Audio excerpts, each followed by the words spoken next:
Hi, I'm Jeff. This I'm creating for my Finance 217 class on statistical analysis and business decisions.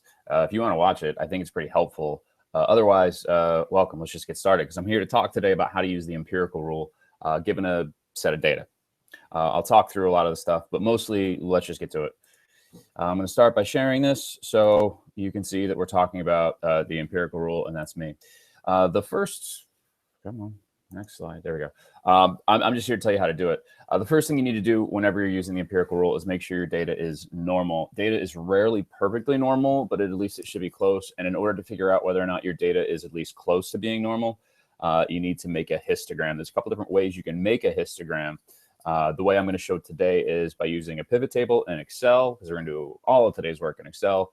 Create a pivot table, and then you create a bar chart. You can also use, there's add-ins that allow you to do a histogram. You can use SPSS, but this is the quickest and most simple way that doesn't involve using any additional add-ins.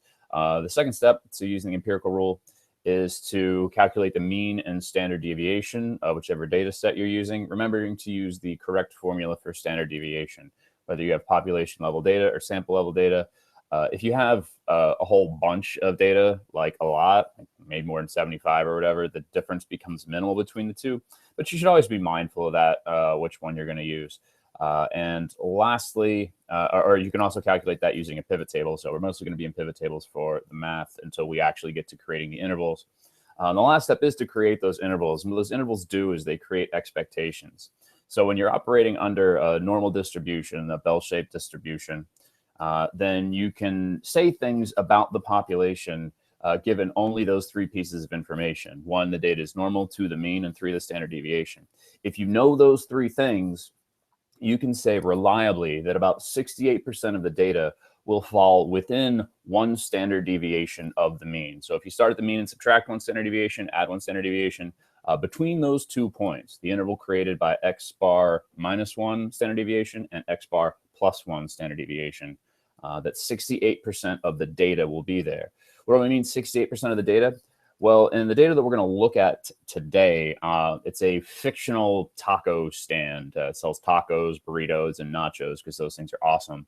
And what I'm saying is if I create an interval for 68% of the data and I have a year's worth of data, I can come up with a number of tacos or a revenue generated by those tacos if it's normally distributed, that I can say, oh yeah, on 68% of the days I can expect to sell between one standard deviation below and one standard deviation above the mean.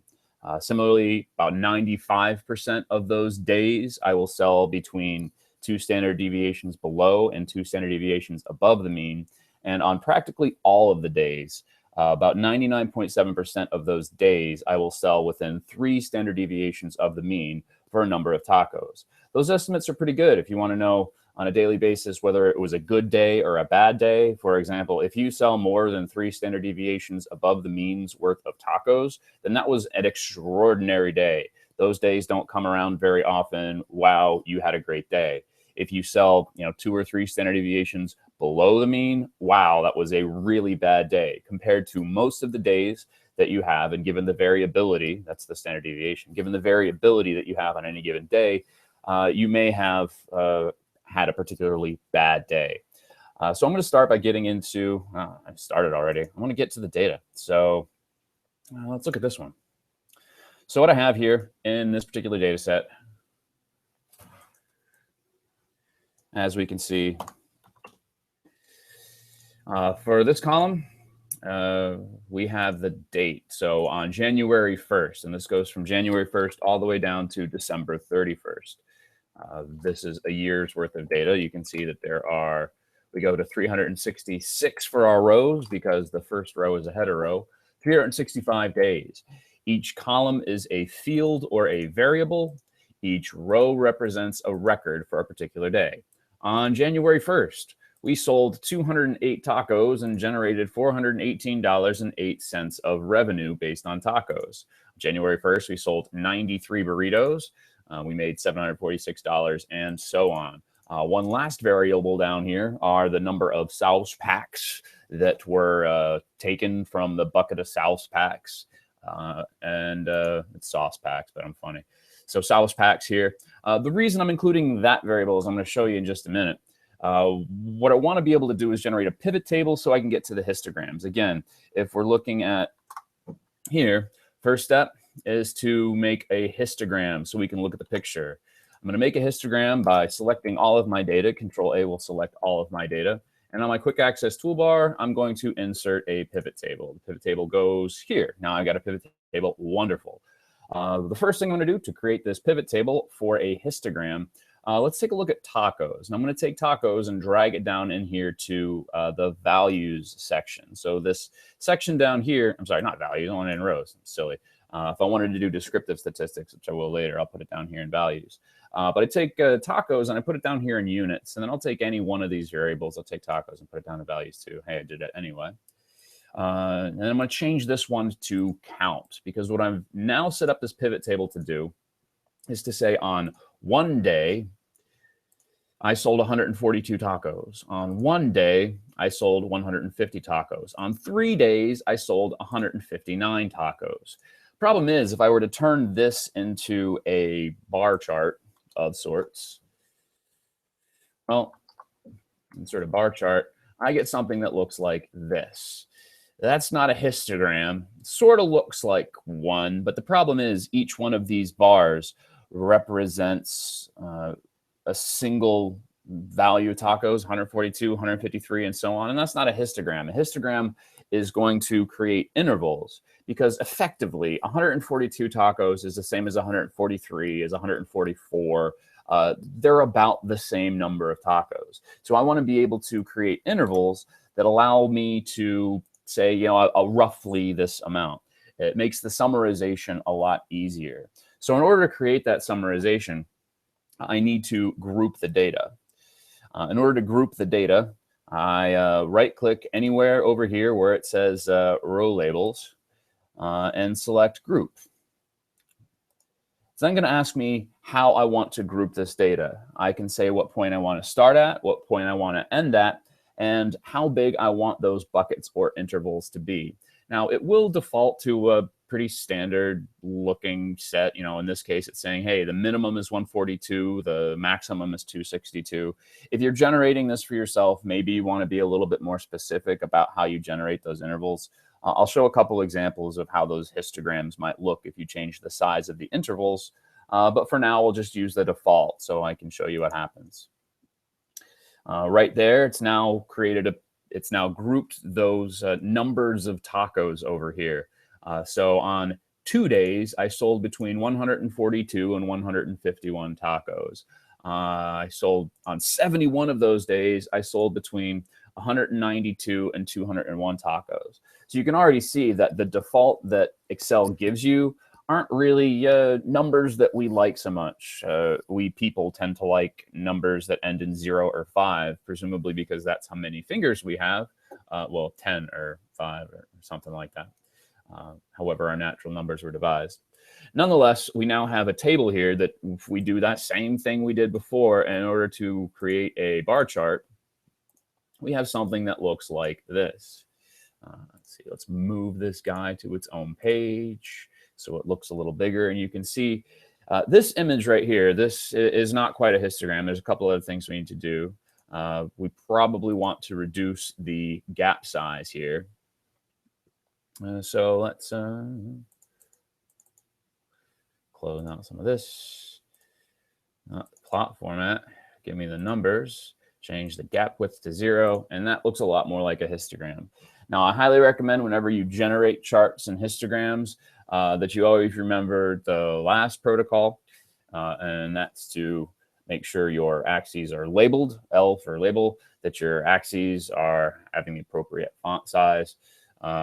S and T I'll leave for another one.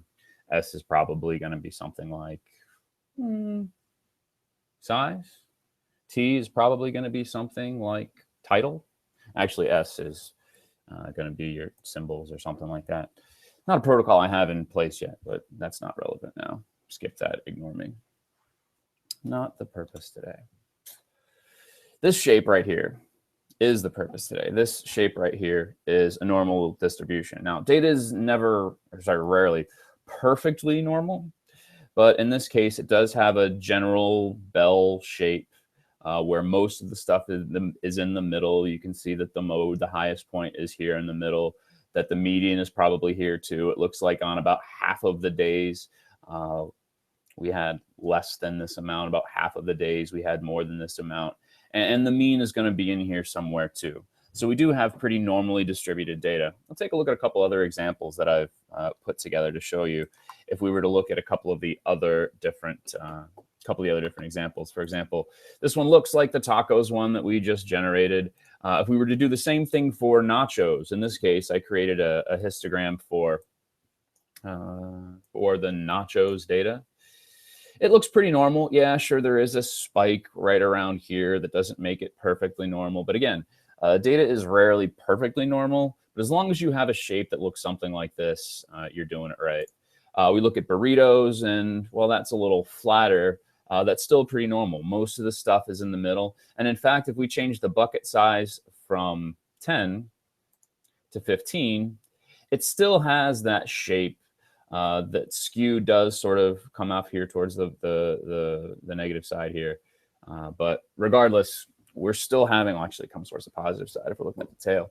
But it's still pretty normal. And at the point that I couldn't recognize the skew indicates that it's probably pretty symmetrical, which is what you want from a normal distribution.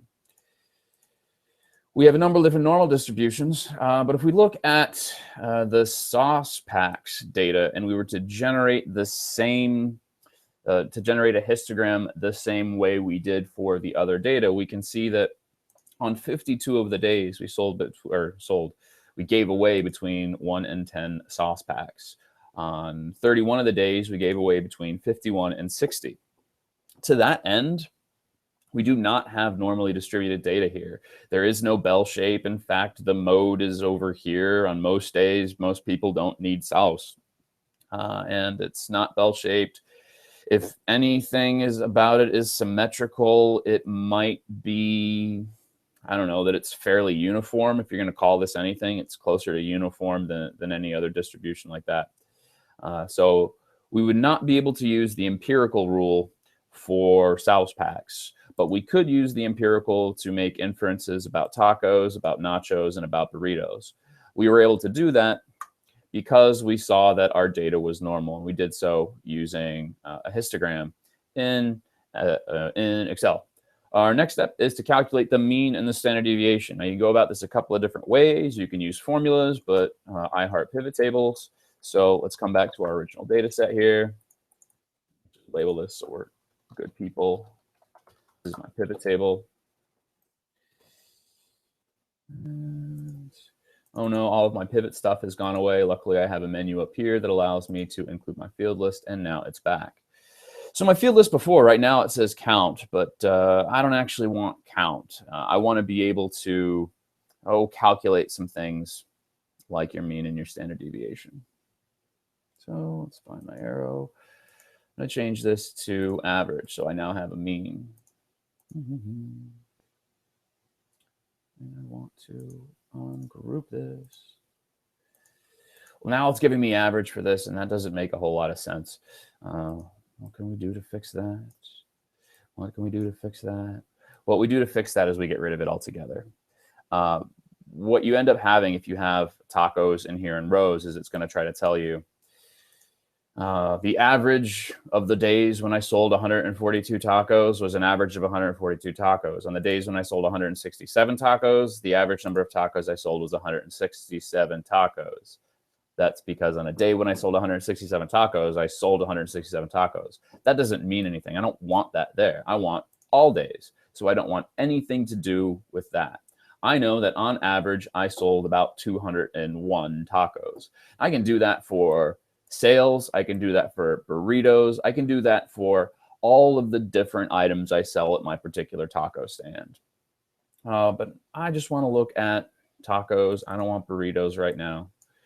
And I like them here. So this other thing, once you drag a couple of these things from the pivot tables down into sigma values, which basically does calculations for you, you get this guy. This says sigma values as well. Sigma values is the label for this particular part of your pivot table builder. I can change whether or not I want those to be in columns or if I want those to be in rows. I don't want sum. I want average and standard deviation in order to use the empirical rule. I can use the value field settings down here like I did previously for average and count. Should also be able to double click over here, get the same menu. A couple of different options for putting in my standard deviation. I can do standard deviation of the population or standard deviation of the sample. If it says standard deviation P, it's talking about population. In this case, I'll use sample. So now I know that the average number of tacos sold was 200 with a standard deviation of 131. Uh-oh, that's not right, because you see this says tacos sales, which is a different variable from tacos units. I want tacos units because I have to make sure I use the same variable. All right, that looks a little bit more proper. So on average, I sold somewhere around 200 tacos, 201 tacos, with a standard deviation of 21 tacos. Now that I have a mean and a standard deviation, which I created using a pivot table, I can create intervals, which will help me make inferences about what a good day or a bad day or what a normal day is. And that's the normal distribution. Given the fact that this data is normally distributed, I'm saying I can define what a normal day is or what an abnormal day is using the mean and the standard deviation. Let me go back to that other sheet that I created previously, because this is the same table that I just generated, but I've now included burritos and nachos as well. Remember, I didn't include sauce packs because that data is not normally distributed. And if we were to use non-normal data for the empirical rule, the inferences would not be correct. But this is a cool little table now that I have this summary information for the burritos, nachos, and tacos. I'm going to copy this data. I'm going to put it into a new sheet. And I'm going to paste it as values, because if you don't paste it as values, Excel will copy all of that knowledge, including what source data it's linked to, and it makes sure sheets bulky, and then you can change some data and it will change the pivot table. Right now, all Excel recognizes is that I have these numbers in these cells, and that's what I want. If I go back and change something else, I don't want this to change. I want that to be what it is. Even if I change the formatting of the cell, it doesn't change the numbers that Excel realizes are in those cells. It just changes the way it looks. And quite frankly, the difference between 81.64110 burritos and 81.6 or even 82 burritos, as far as I'm concerned, 82 burritos is the number that makes sense to me. I'm going to show you a way to do all of this calculation using Excel pretty rapidly so that you can create those intervals in a useful manner. I'm going to start by creating a column which contains the means. I'm going to say this column, I want to say, give me the mean, equals C3. That's 82, which is the mean of, in this row is burritos in all caps because they're awesome, nachos in all caps because they're awesome, tacos in all caps because they're awesome. This formula, I'm now going to copy down, but I recognize that 25 is not a mean, so I'm going to delete it. 15 is not a mean. 15 is a standard deviation, so I'm going to delete it. 21 is not a mean, delete it. So far, so good. In order to use the empirical rule, I need to add or subtract 1 standard deviation, 2 standard deviations, 3 standard deviations. In other words, subtract 1 or add 1. Subtract 2 or add 2. Subtract 3 or add 3. Add, subtract, what 3? 2, 3? Standard deviations. This cell should represent the mean minus, sorry, that's right, plus -1 standard deviations. If I were to copy this cell over here, it's going to give me a number that's not right, because when I wrote this initial formula, I failed to include some important references. First of all, J3, which represents my mean, that J column will always represent the mean. So I never want the column J to change. I put the $ in front of J. When I copy this formula down, this host row up here, which tells me how many standard deviations that I'm going to add or subtract, will never change. That row 2 should never change. C4 represents that standard deviation. Now, I never want this column C to change, so I'm going to put a $sign here. Also, let's make that formatting down to a number that makes a little more sense. Copy this formula, paste it now. Now we look at this formula, and it says J3, which is good. So I start with the mean, plus K2, which is 1, which we're adding 1, times C4, which is the standard deviation. I can copy this formula here. I can copy this formula here. Copy this formula here. I can copy this formula here.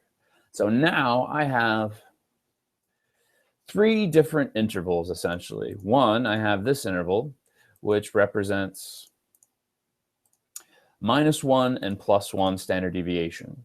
I expect 68% of the days to be between 57 and 106 burritos. I expect on 95% of the days that I will sell between 32 and 131 burritos.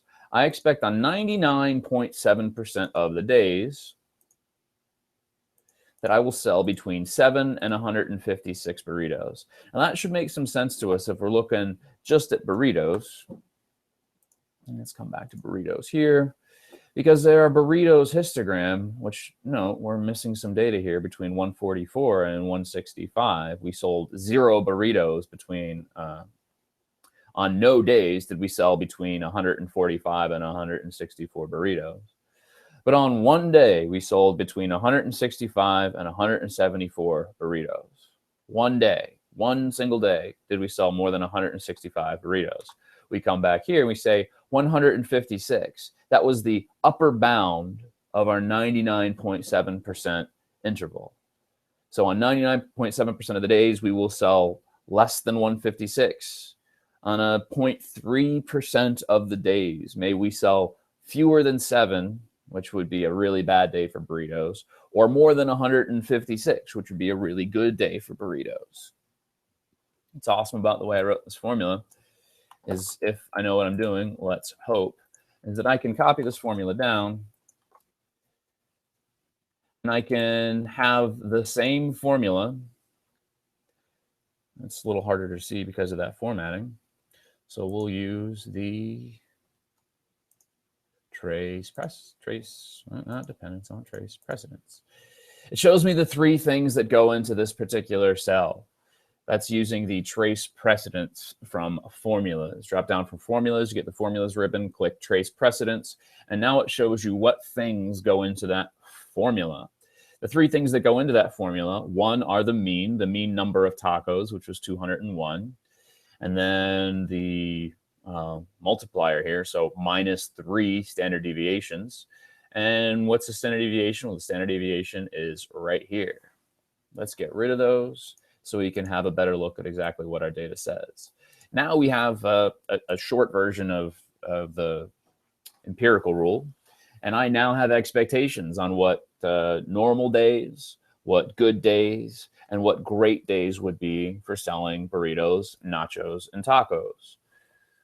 On 99.7% of the days, I sell between 138 and 263 tacos. It would be a very bad day if I sold fewer than 138. It would be a very awesome day if I sold more than 263. That's how you use the empirical rule. But if we want to do a little test to figure out whether or not we've done it right, to see if those justifications actually make sense, we can do a little formula here. This is basically the same data, but put together in a different table. Said Alt-WG. Alt-WG will shortcut to zooming in. So in this case, F11 indicates 68%. 68% is 68% of 365 is 248. 248 days is 68% of the days. So if I were to come back here and look at tacos, for example, I would expect that on 68% of the days, or 248 days, I will have sold between 180 and 222 tacos. On 347 days, which is 95% of days, 95% of days is 347 days. So I would expect on 347 days to sell between 159 and 242 tacos. I expect on 99.7% of the days, which is 364 days, that I will sell between 138 and 263 tacos. That's how we translate the 68, 95, and 99.7% into the data there. So if I want to double check whether or not this works right, I can go to, for example, one of my histograms here. Let's make this a little bigger so we can take a look at it. And this is tacos. And because I didn't follow my correct sizing protocol, I've got some stuff here. Let's make that a little bigger too. So on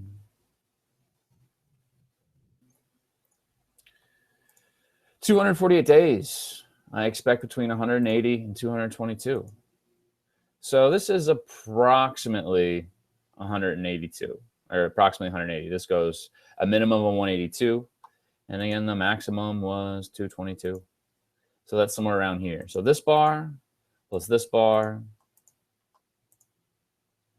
Oh, Excel. This bar, this bar, this bar, and this bar. Those 4 bars in the middle. If I were to add up the frequencies for those 4 bars, I should expect to see a number that's approximately 248. It's not exactly, because the empirical rule, when we calculated it, no, Excel, go away with that. Why are you still there?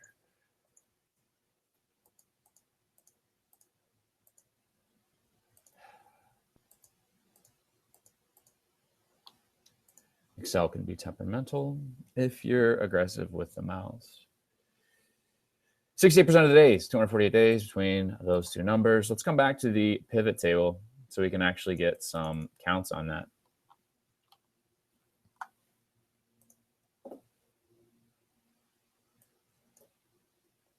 We're talking about tacos units. We're talking about numbers. Let's do that grouping again. We don't want sum here. We want count. This is the same table we used to generate that histogram for tacos. Between 180 and 220 is approximately that many. So if we take the sum of those things, we see a number. I don't like that at all.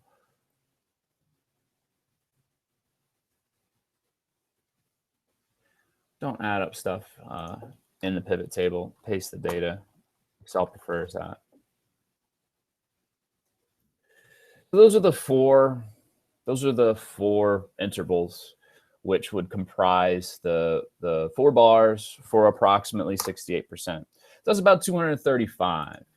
That says between 182 and 221 was 235 of the days. According to our pivot table, that should be closer to around 248. It gives us a pretty good estimation, but remember, we're talking about between 180 and 222. But when we used those intervals, we only looked at 182 to 221. If we didn't use those intervals in the grouping, and we said from 180 down to 222,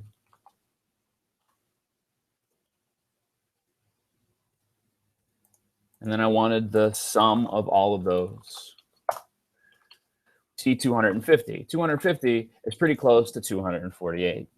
We can repeat this exercise for 95% or 99.7%, but I'm not going to do that. I'm going to stick with trying to cut to the chase because I'm long-winded as it is. So in short, in order to accomplish that goal, to get from one step to the next,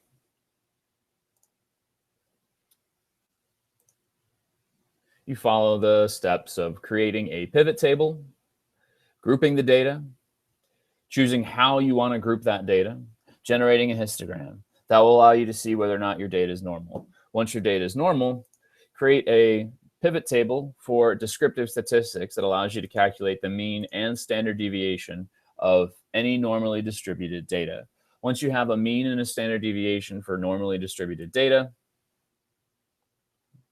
you can generate a formula like this, or to show the one that had prettier colors in it. Wherever that one went. There you are. I said Alt. Thank you. As long as you have a mean and a standard deviation, you can subtract or add one standard deviation. And then you have intervals for 99.7, 95%, and 68% of your data. So long and short of it, hope that proves to be useful. And there, I'm done. It's YouTube. Bye.